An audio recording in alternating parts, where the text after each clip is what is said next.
আপনি গোপনে যদি কোনো ভিডিও ধারণ করতে চান, আপনার মোবাইল ফোনের স্ক্রিনটা অফ রেখেও আপনি চাইলে ভিডিও করতে পারবেন।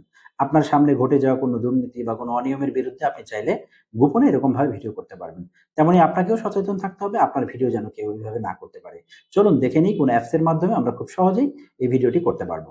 মোবাইলের স্ক্রিনে চলে যাচ্ছি, সেখান থেকে প্লে স্টোরে যাব। প্লে স্টোর থেকে একটি অ্যাপস ইনস্টল করে নেব। ক্লোজ ক্যামেরা নামে যে অ্যাপসটি আছে সেটি আমি জাস্ট ইনস্টল করে নিচ্ছি। আমার অলরেডি ইনস্টল করা আছে। আপনি জাস্ট ক্লোজ ক্যামেরা অ্যাপসটি ইনস্টল করে নেবেন। তো আমার অলরেডি ইনস্টল করা আছে, আমি জাস্ট ওপেনে ক্লিক করছি। এখান থেকে জাস্ট আনলকে ক্লিক করবো। আমার ফিঙ্গারপ্রিন্টটা দিয়ে নিচ্ছি। দেন আমার অলরেডি কিছু রেকর্ড করা আছে, সেজন্য এরকম দেখা। আপনি জাস্ট রেকর্ড নামে যে অপশনটি আছে সেখানে ক্লিক করবেন। তো আমি জাস্ট রেকর্ডে ক্লিক করছি এবং ফ্রন্ট এবং ব্যাক দুটি ক্যামেরা অপশন দেখাচ্ছে। অর্থাৎ আপনি যদি ফ্রন্ট ক্যামেরায় ভিডিওটি রেকর্ড করতে চান তাহলে ফ্রন্টে ক্লিক করবেন, যদি ব্যাক ক্যামেরায় রেকর্ডটি করতে চান তাহলে ব্যাকে ক্লিক করবেন। তো আমি জাস্ট ব্যাক ক্যামেরায় ক্লিক করছি। অলরেডি ভিডিও শুরু হয়ে গেছে, দেখতে পাচ্ছেন আমার অলরেডি এখানে কিন্তু রেকর্ড হচ্ছে।